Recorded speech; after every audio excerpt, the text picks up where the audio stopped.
할렐루야.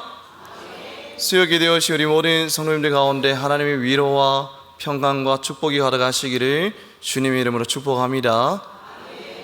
오늘은 자격 없는 자에게 주시는 은혜라는 제목으로 말씀을 전하겠습니다.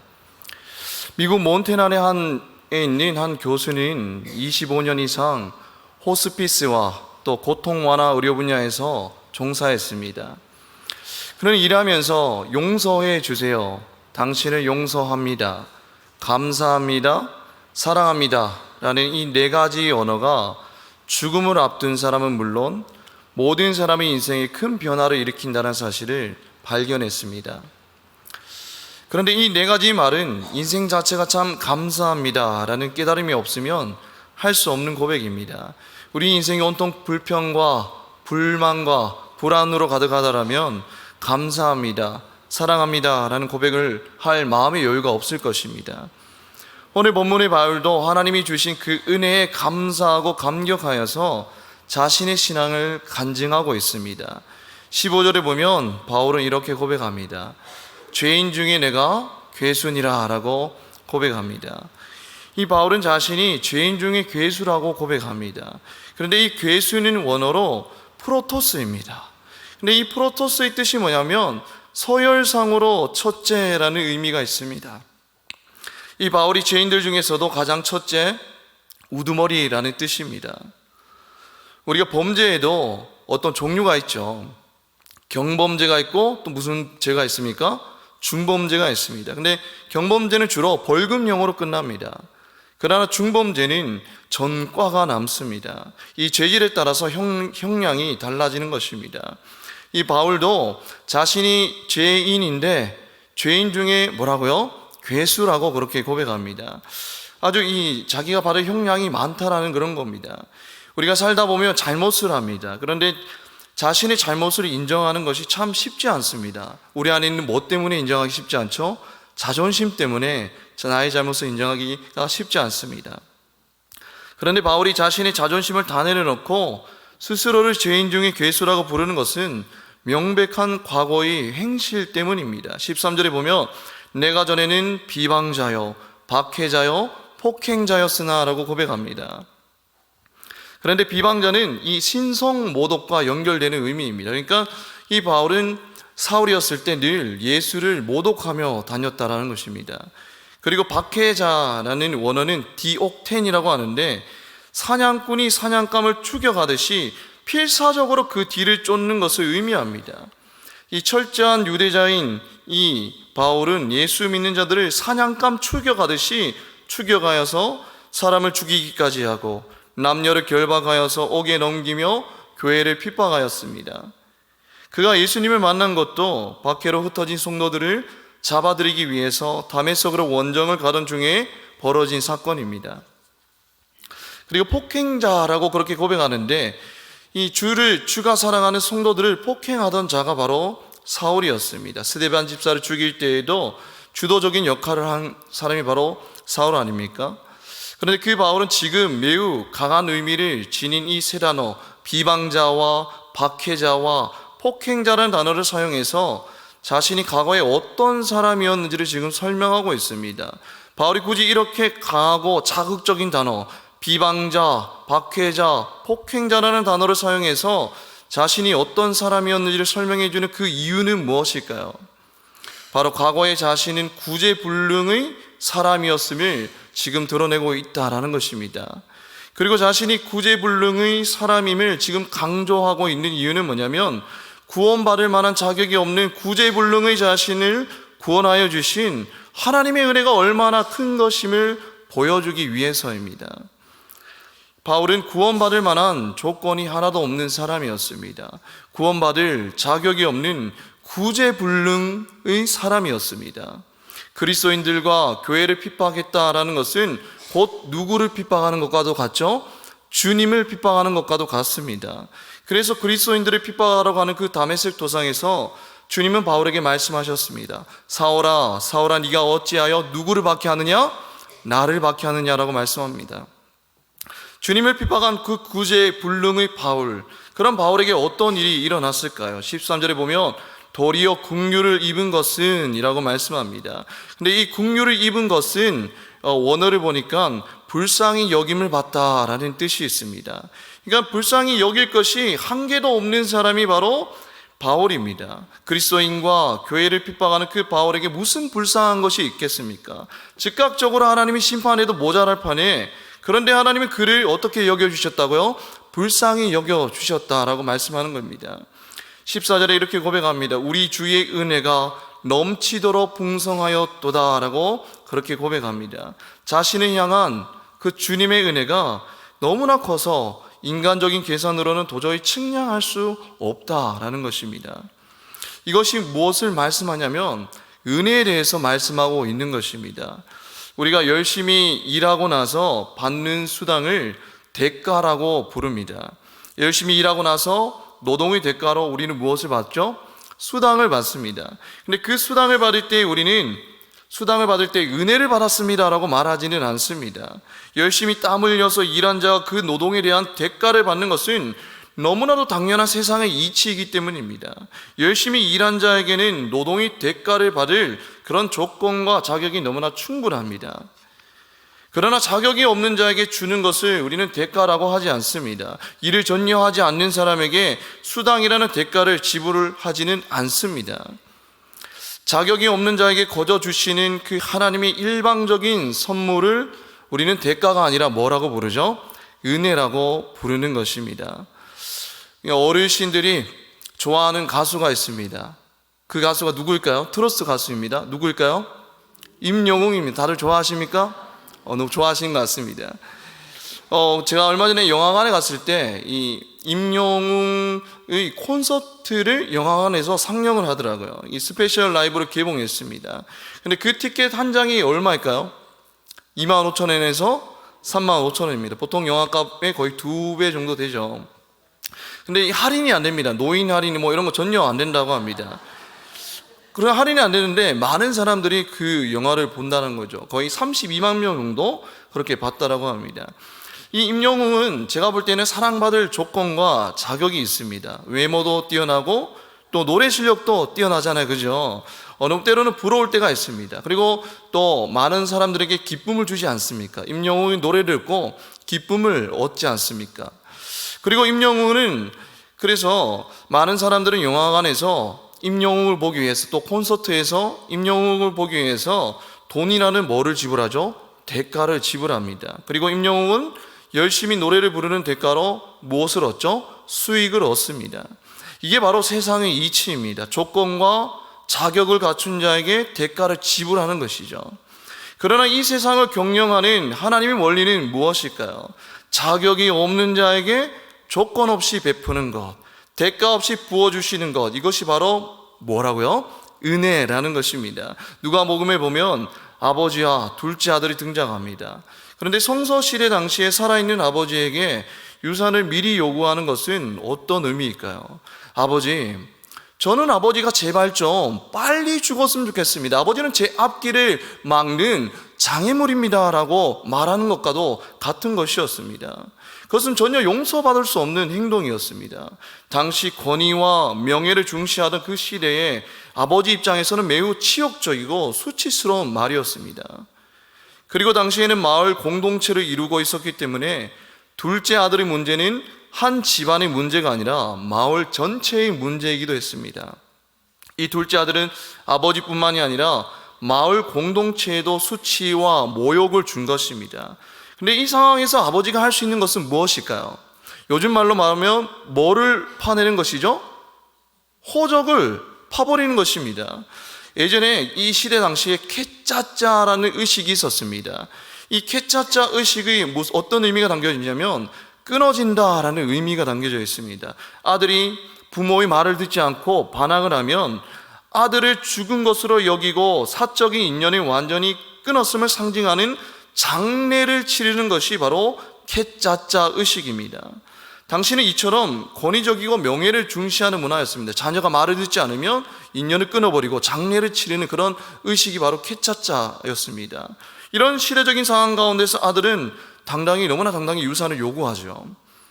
그렇게 아버지 유산을 가지고 멀리 떠난 아들이 이젠 가진 재산을 다 탕진하고 나니까 집이 그리워지기 시작합니다.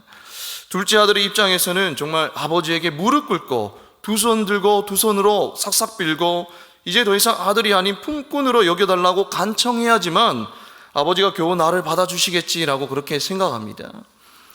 그러나 아버지는 저 멀리서 오는 아들을 보고 모든 체면을 다 버리고 달려가 안고 입을 맞춥니다. 그 의미는 무엇일까요? 아버지는 아들이 유산을 달라고 하는 그 순간부터 이미 아버지는 뭐를 하고 계셨죠? 용서를 하고 계신 것입니다. 단지 아들이라는 이유만으로 아무 대가 없이 조건 따지지 않고 어떠한 대가를 바라지 않고 아들이 떠나는 순간 이미 아버지는 다 용서하고 계셨던 것입니다. 그런데 주님이 왜 이렇게 둘째 아들의 비유를 들려주셨을까요? 바로 그게 우리를 향한 하나님의 마음이기 때문입니다. 로마서 5장 8절 말씀, 로마서 5장 8절 말씀 우리 같이 한번 읽어보겠습니다. 시작. 우리가 아직 죄인 되었을 때에 그리스도께서 우리를 위하여 죽으심으로 하나님께서 우리에게 대한 자기 사랑을 확증하셨느니라 라고 합니다. 아멘. 그리스도께서 누구를 위해서 십자가에서 죽으셨죠? 우리를 위해서. 근데 우리가 어떤 상태였을 때? 죄인 되었을 때라고 말씀합니다. 우리가 의인 되었을 때가 아니라 머리부터 발끝까지 죄로 얼룩진 죄인 되었을 때에, 다른 말로 말하면 사랑받을 조건이 하나도 없는 그럴 때에 우리를 위해서 십자가에 달려 죽으셨다라고 성경은 말씀하고 있습니다. 이것이 바로 은혜입니다. 은혜는 인간이 받을 만해서 주어지는 것이 아니라 하나님이 죄인을 사랑하시기 때문에 인간에게 주어진 것이 은혜입니다. 세상은 자격이 없고 부족한 자를 용납하지 않습니다. 자격이 없고 부족한 자는 아웃입니다. 그러나 은혜는 오히려 우리가 너무나 약하여서 구원받지 못하고 율법을 지키지 못하며 선행을 행하지 못하기 때문에 우리에게 주어지는 것입니다. 예배소서 2장 8절 말씀, 예배소서 2장 8절 말씀 우리 다 같이 한번 읽어보겠습니다. 시작. 너희는 그 은혜에 의하여 믿음으로 말미암아 구원을 받았으니 이것은 너희에게서 난 것이 아니요 하나님의 선물이라. 행위에서 난 것이 아니니 이것은 아무도 자랑하지 못하게 하려 함이라 라고 말씀하고 있습니다. 세상은 자격에 걸맞는 대우를 해줍니다. 우리가 올림픽에서 1등, 2등, 3등에게만 무엇을 주죠? 메달을 줍니다. 자격을 갖춘 자에게 메달이라는 대가를 주는 것입니다. 그러나 하나님은 은혜로 구원을 베푸십니다. 자격 없는 자에게 아무런 대가 없이 일방적으로 거저주시는 선물이 은혜라는 것입니다. 그 은혜로 우리는 구원을 받았습니다. 저는 오늘 점심 때 무엇을 먹었을까요? 모르시죠, 그죠? 여기 앞에 있는 짬뽕집에 가서 짬뽕을 먹었습니다. 근데 짬뽕을 먹다가 제가 옷에 한 방울 튀겼습니다. 근데 이 옷은 스스로 짬뽕 국물을 한 방울 또 제거할 수 있는 능력이 있을까요? 없을까요?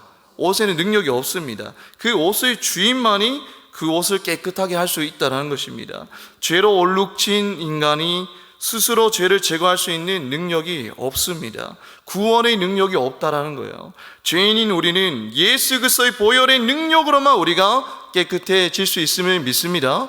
이처럼 구원은 자격 없는 자에게 주어지는 은혜라는 것입니다.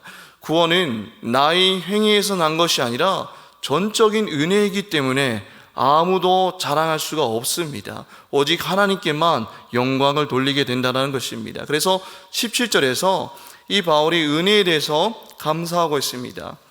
17절 우리 다 같이 한번 읽어볼까요? 시작. 영원하신 왕 곧 썩지 아니하고 보이지 아니하고 홀로 하나의 신 하나님께 존귀와 영광이 영원 무궁하도록 있을지어다. 아멘. 자격 없는 자에게 베풀어 주시는 구원의 은혜를 늘 우리가 기억하고 살아갈 때 비로소 우리는 작은 것에도 감사하고 하나님께 영광 돌리는 그런 귀한 삶을 살 수 있다는 것입니다. 혹시 우리 신앙에 감사와 열정이 사라지고 우리 마음이 메말라가고 있지는 않습니까?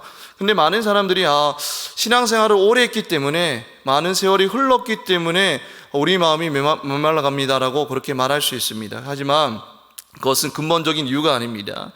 근본적으로는 구원에 대한, 죄인인 죽을 수밖에 없는 자격 없는 우리를 구원하여 주신 그 구원에 대한 감사, 그 은혜를 잃어버리고 살아가기 때문에 우리는 이 땅 가운데 살아가면서 마음이 메말라가고 감사와 찬양이 사라지는 그런 삶을 살게 된다는 것입니다.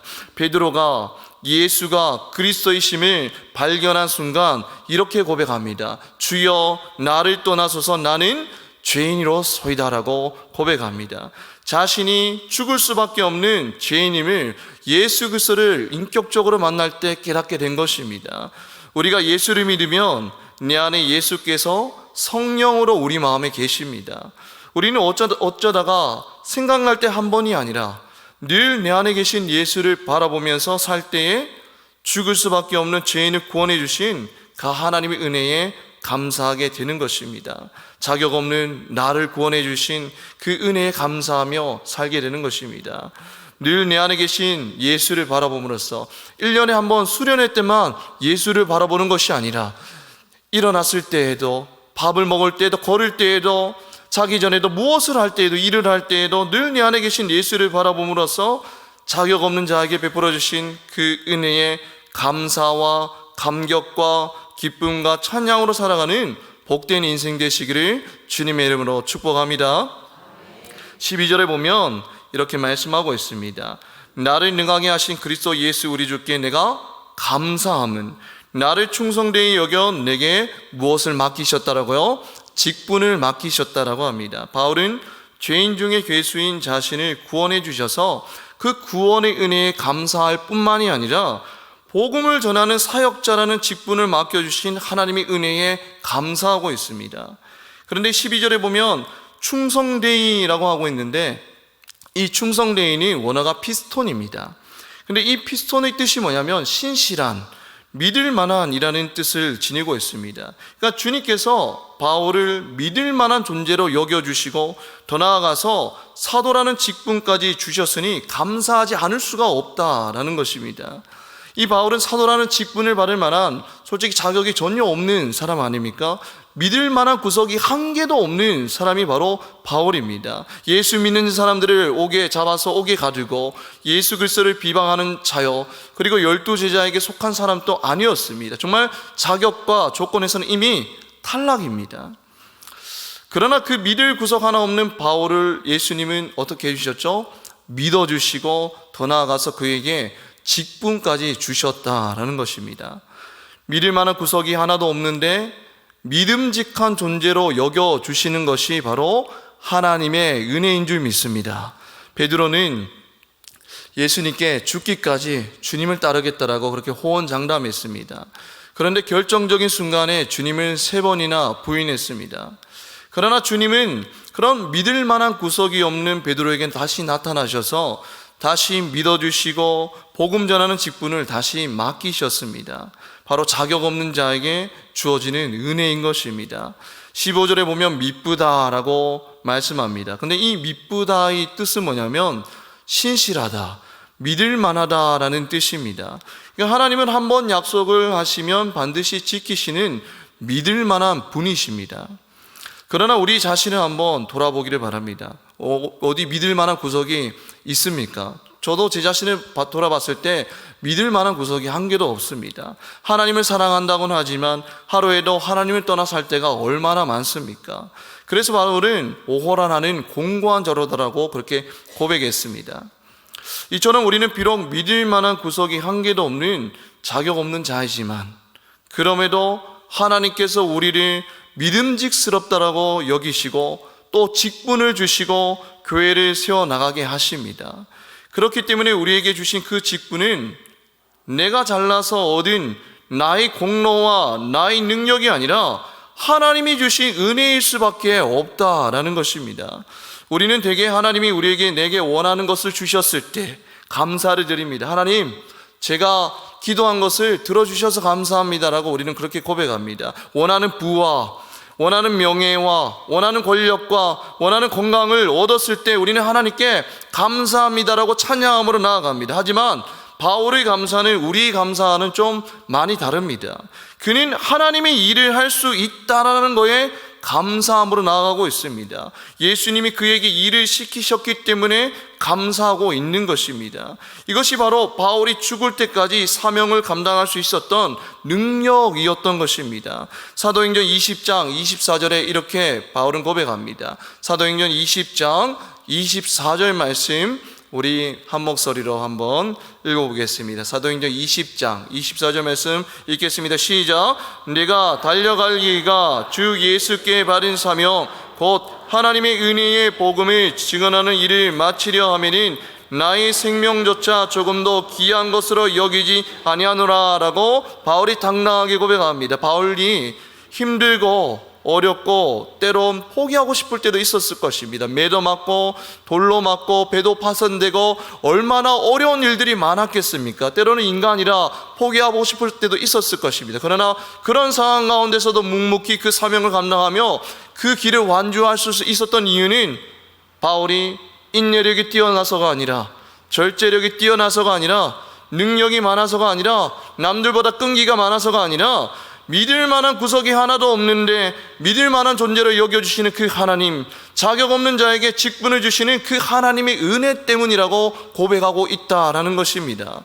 때론 우리가 가정과 학교와 직장과 교회에서 하나님의 나라를 세워나갈 때 지치고 힘들 때가 있을 것입니다. 정말 다 내려놓고 싶을 때가 있을 것입니다. 그래서 우리는 연말이 되면 우리는 이제 힘들어서 못 섬기겠습니다라고 다 섬김의 자리에서 내려올 때가 많지 않습니까? 물론 우리가 사람인지라 때로는 섬김이 부담으로 짐으로 다가올 때가 있을 것입니다. 그러나 사실 엄밀히 들여다보면 근본적인 원인은 바로 나의 힘, 나의 능력, 나의 의지로 주님의 일을 감당하려 했기 때문에 지치고 상처받고 포기하고 내려놓고 싶은 건 아닌지 우리는 다시 한 번 더 돌아봐야 됩니다. 믿을 만한 구석이 한 개도 없지만 그럼에도 믿어주시고 맡겨주시는 그 은혜를 깨닫게 될 때에 하나님이 우리에게 주신 그 직분과 사명을 끝까지 감사함으로 감당할 수 있는 것입니다.